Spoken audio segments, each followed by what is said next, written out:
found a job working the afternoon shift, and I started listening to Bigfoot podcast when I went to bed. The house I shared with my family had farmland 5 minutes down the road. There was also a large parcel of wilderness land that had not been developed because of the swampy areas. That area has many ponds with Canada geese, and it is connected to the surrounding subdivisions by nature trails. One night after work, I was listening to the Bigfoot Outlaws. This podcast features Bigfoot calls, and interestingly, they come with a warning not to play them out loud and accidentally summon a Bigfoot. My dog and I went to bed, and I listened to the podcast with my YouTube on autoplay. I woke up at 1 a.m. with the Bigfoot Call podcast still playing, and I cursed at myself. I turned off my phone and I went back to sleep. At 3 a.m., I woke again to the loud sound of rock clacking. I cursed at myself again and I reached to turn my phone off, thinking what a moron I was. I tried to turn the phone off and I realized it wasn't even on at all. A loud rock clacking was coming from the backyard through my window. I didn't look. My dog and I stared wide-eyed at each other, terrified, and we didn't move for an hour. It all finally stopped, and we went to sleep, but I was left wondering who could clack rocks together at 3 a.m. out in my backyard. I think Bigfoot may go around the neighborhood at night searching through the garbage for food. I grew up on a small farm in southern Johnson County, 30 miles south of Indianapolis. Until the 1970s, the area was nothing but farms and sparsely populated spots of homes. Nowadays, it seems there's a house on every hill. That includes the family farm I grew up on. The 60 acres it once encompassed now has 5 homes dividing up the land. I guess that's the price of progress. The first strange experience there took place in 1960. My grandfather came over, and he and my dad went to the back pasture to try to figure out what had killed one of our calves. Of course, being a curious 6-year-old boy, I tagged along. I remember that poor calf was pretty gruesome looking. My father and my grandfather both thought it was killed by a big cat. I remember my brother coming to the house and telling Dad that something was in the woods out beyond our pond.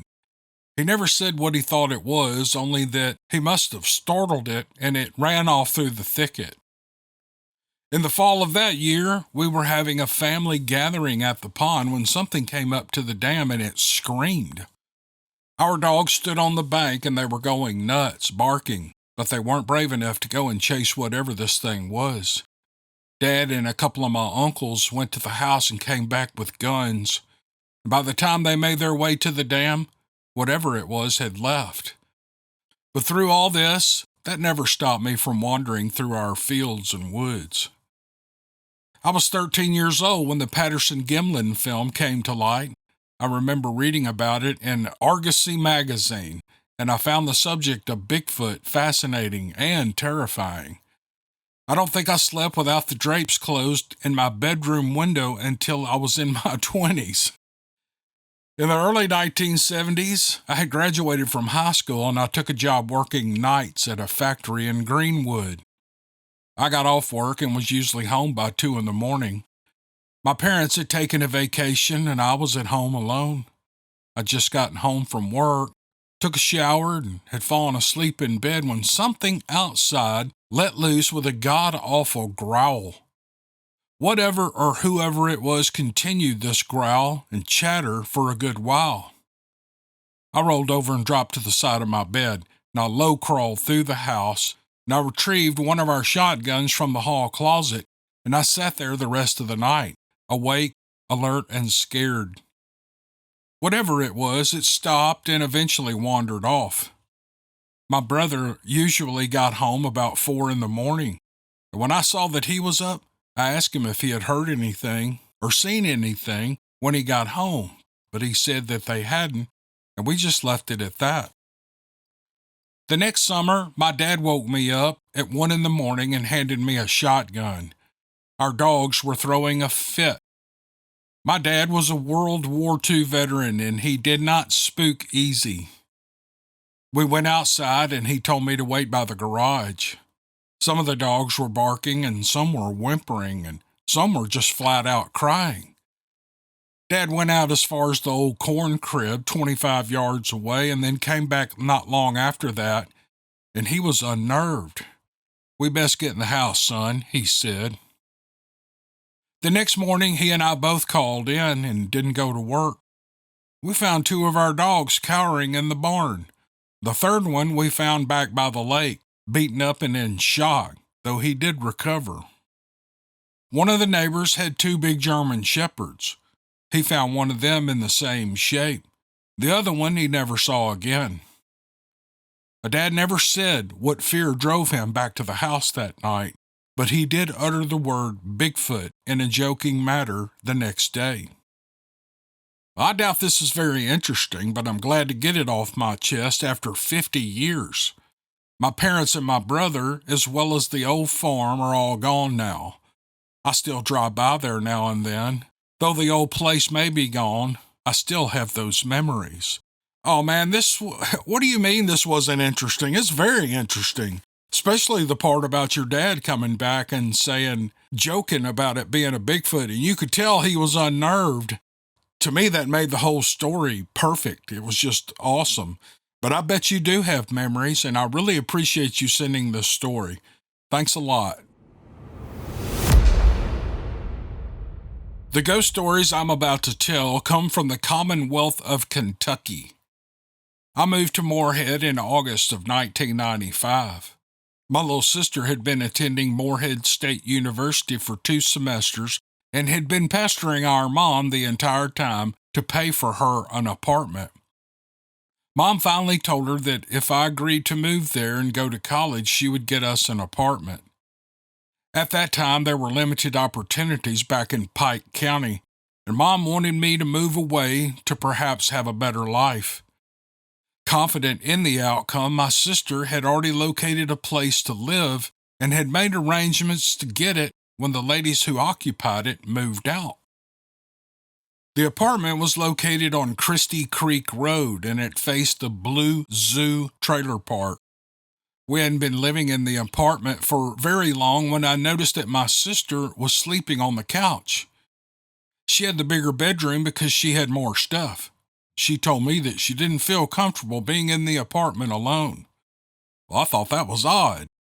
All the neighbors were her buddies and sorority sisters or guys from friendly fraternities.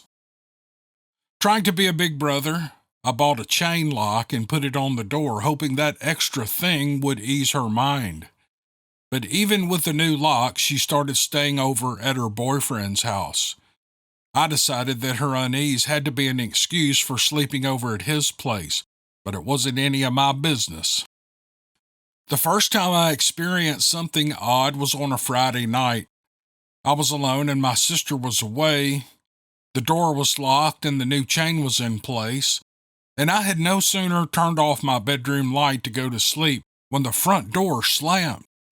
I don't mean it closed hard, I mean it was a grown man two-handed swing the door slam.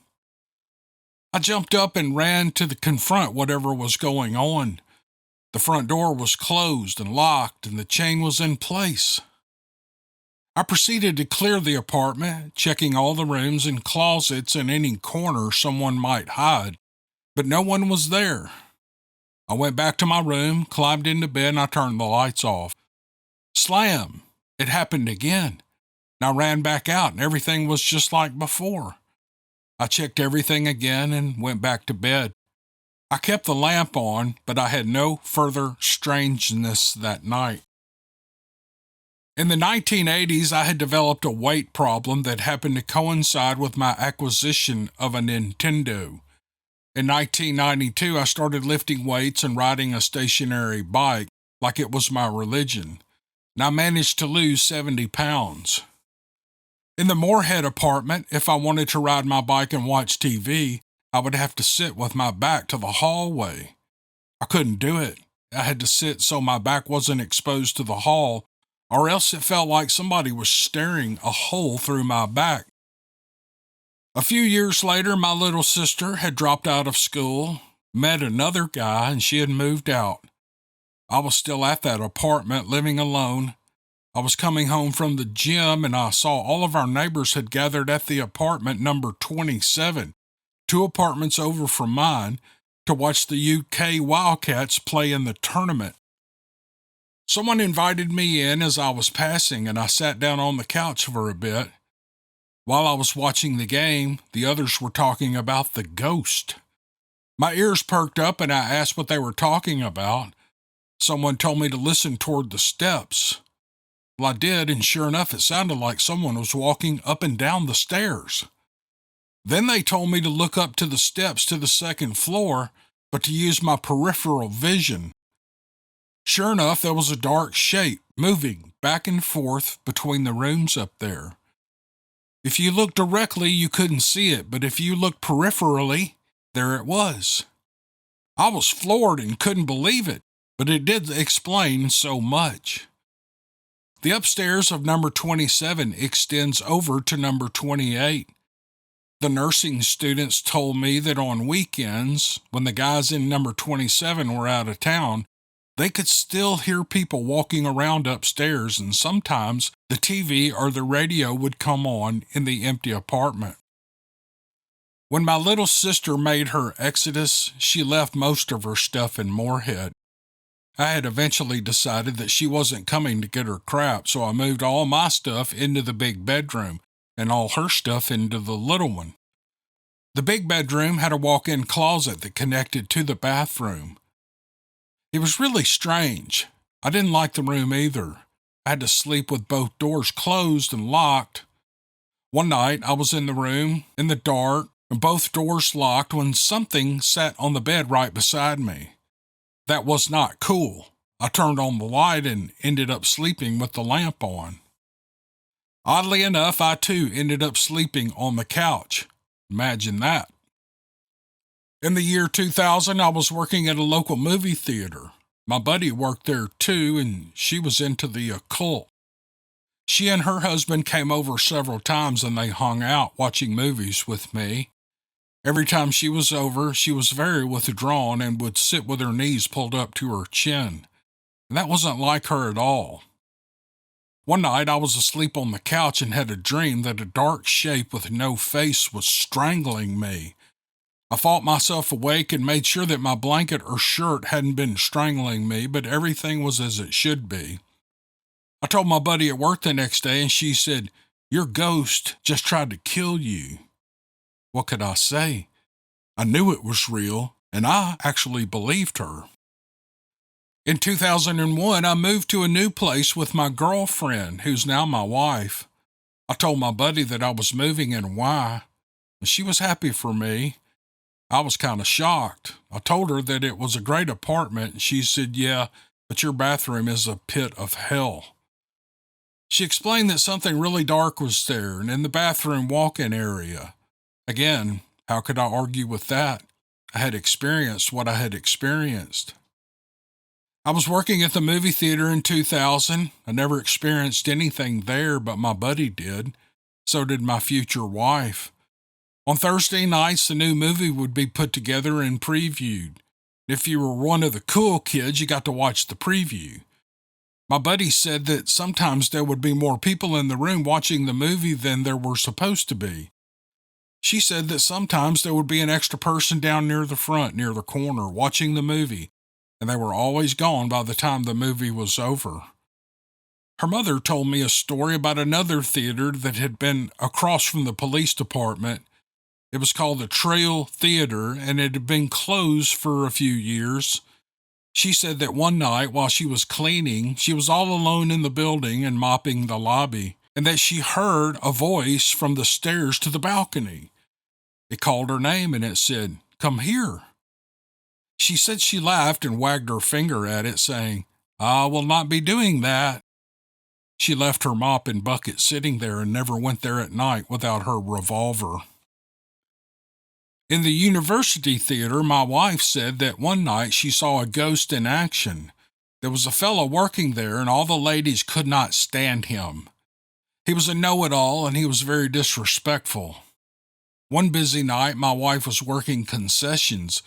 She was handling the register and the popcorn. The guy was working the door, and since it was so busy, he was helping her filling drink orders. She said that she watched several large sodas fly off the drink machine and pour all over him. She thought it was awesome. She normally came home mad after having to work with him, but that night, she was happy. In 2004, I joined the local police department.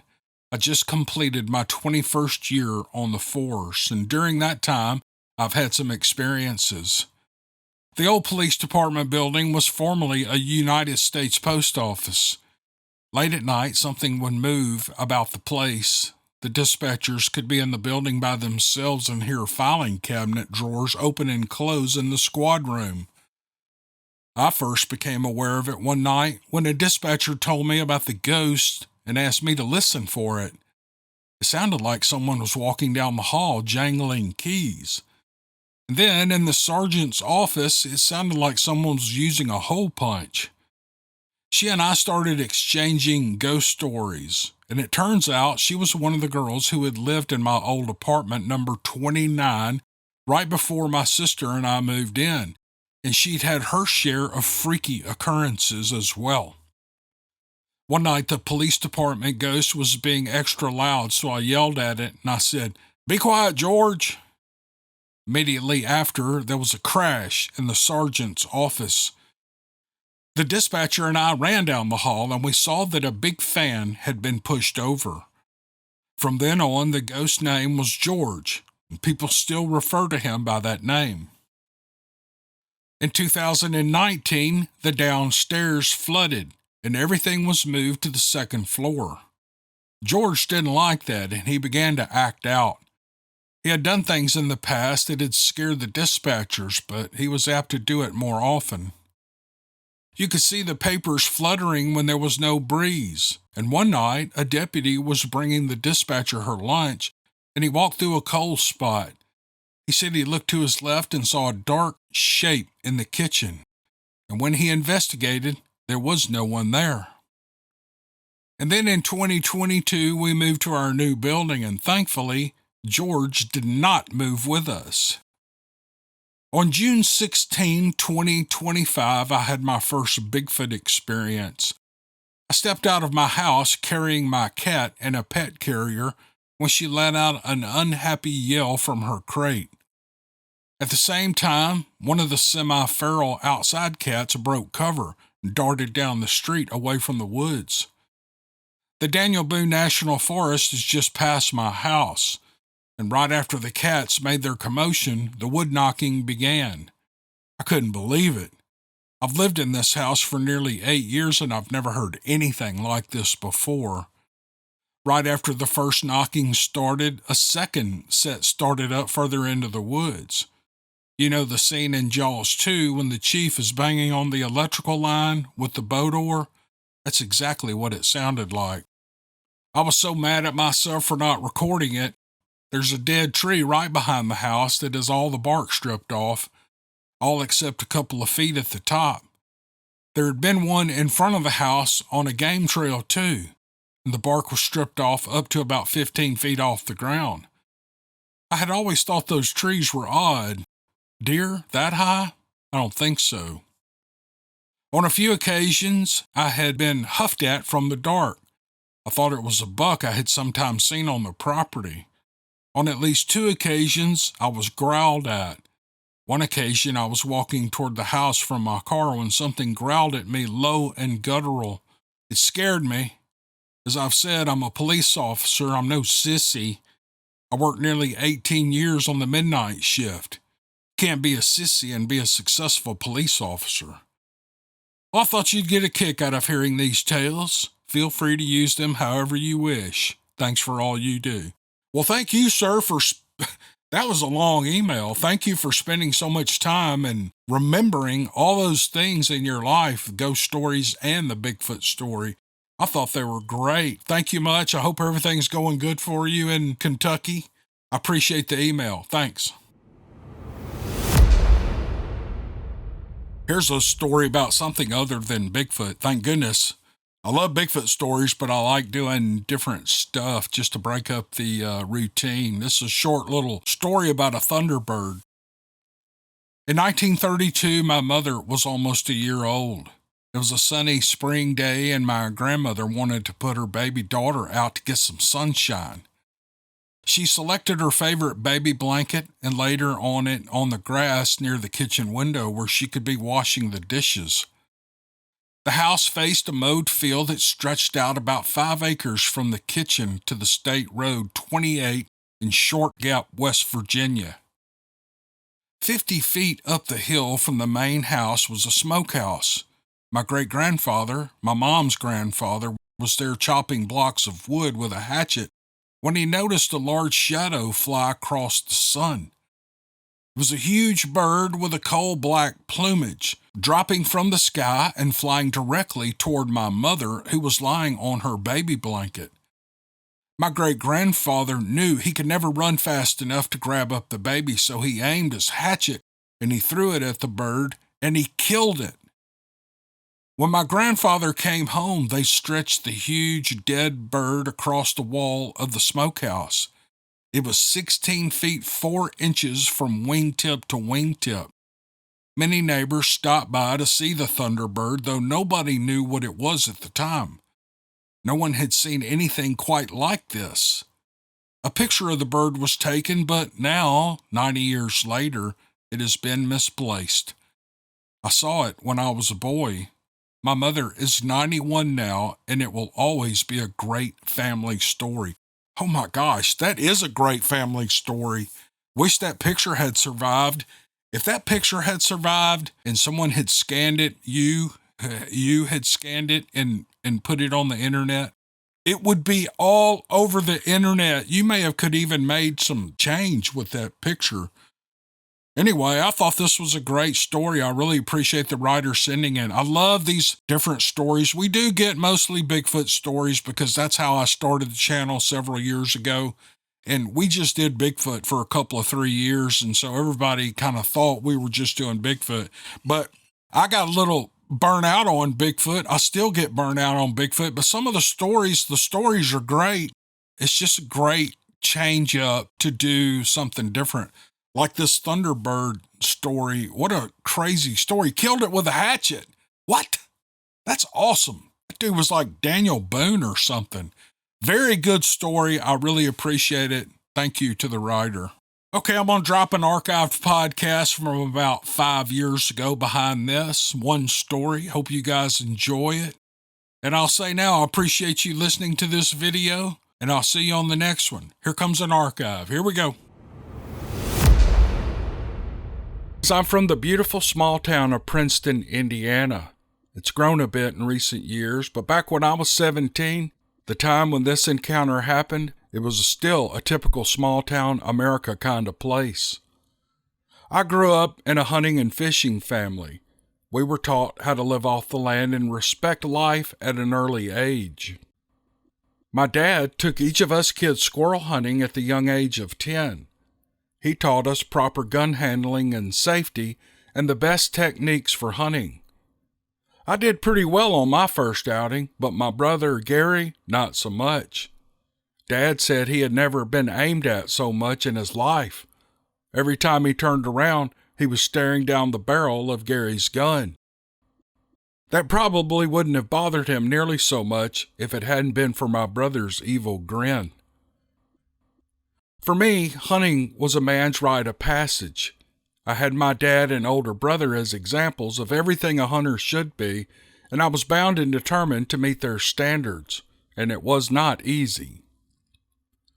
The first squirrel that I ever killed was on a hunt with my dad, and it was the biggest thrill of my life, until I had to field dress it. Mom's awesome fried squirrel, biscuits, and gravy didn't quite taste the same that night.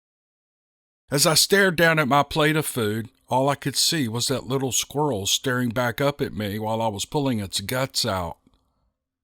Finally, Dad leaned over and he said, "God provided our food, and it's wrong to kill anything you're not going to eat." Those were Dad's standards, so I tried to ignore the tiny little Alvin and the Chipmunks voice whispering from my plate telling me all about his wife and kids, and I finished off every bite. Over the years, I toughened up a bit, and it became a little less bothersome, until eventually I couldn't hear Alvin talking at all. Every year, I'd get more and more excited, waiting for August when squirrel season would begin. On the first day of the season, the year I was 17, I called my best buddy to go with me. He was busy, so I asked my dad and my older brother. They were both working. I wasn't about to risk being shot at by my other brother, so I decided to man up and go alone. This is something I never did, but I saw this as my path to manhood laid out before me. The night before, I told Mom and Dad where I'd be hunting. It was a great spot down by the river and known to be the home of lots of squirrels.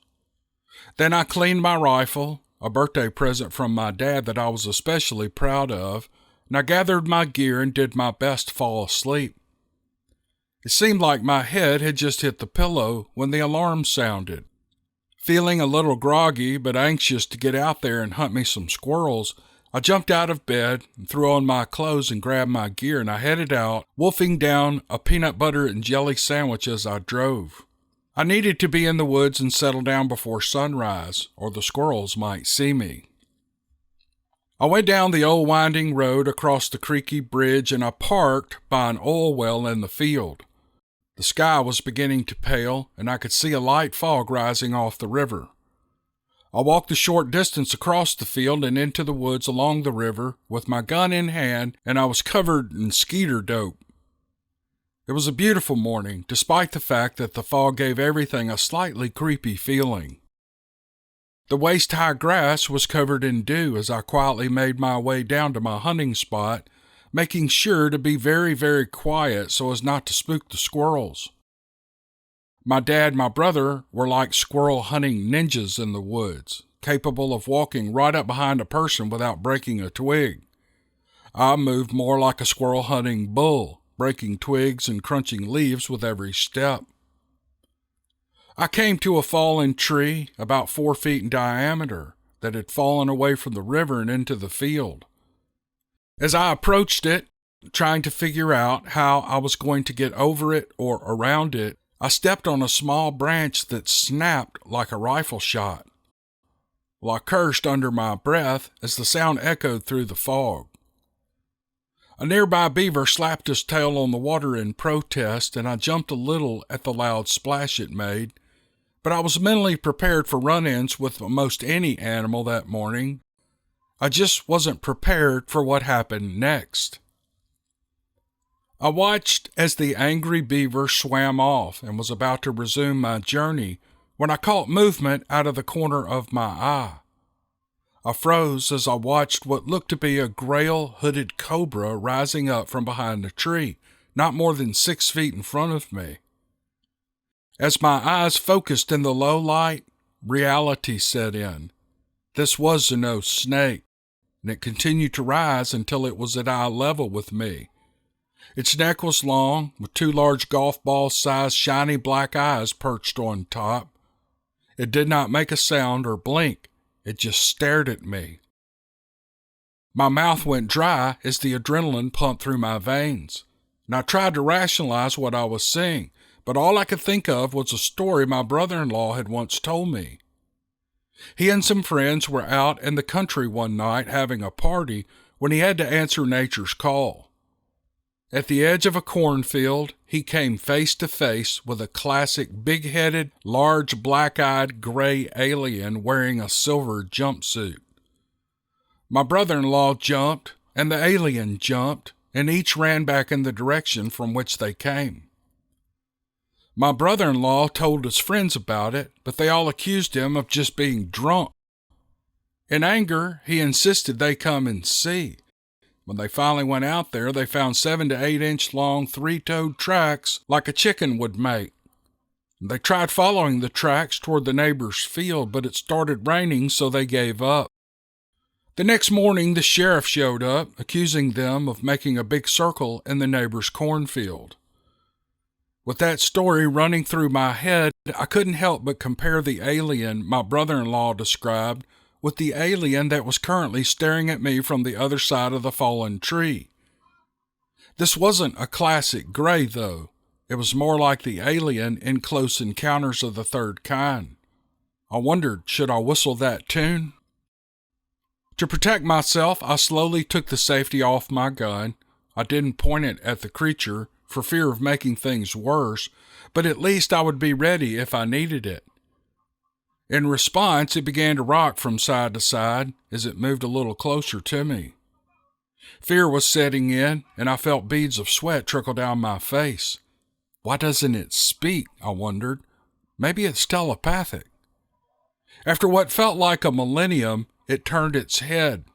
I didn't expect this, and I caught my breath, anticipating the worst. It was staring at me from its left eye now. My knees grew weak and my stomach churned a little as I saw the protrusion on its face. It looked just like a bill. In fact, it looked just like the bill of a sand crane. I exhaled in relief as I saw the alien before me for what it really was. It was a sand crane. And just as I was beginning to laugh at myself, the beaver slapped the water again, getting one more startled jump out of my already jangled nerves. That was enough for me. I had manned up and had gone hunting alone, but I didn't enjoy it. I put the gun on safety and turned and left the alien sand crane still standing behind the tree. I walked back to my car, ignoring the squirrel that was barking at me. I was too shaky to even shoot. He probably knew that, and I'm sure if I could still hear old Alvin's voice, he was probably making fun of me. I didn't care. I was kind of laughing at me, too. The next weekend, I went hunting with my brother and had a great time. This story is all true as best as I can remember it.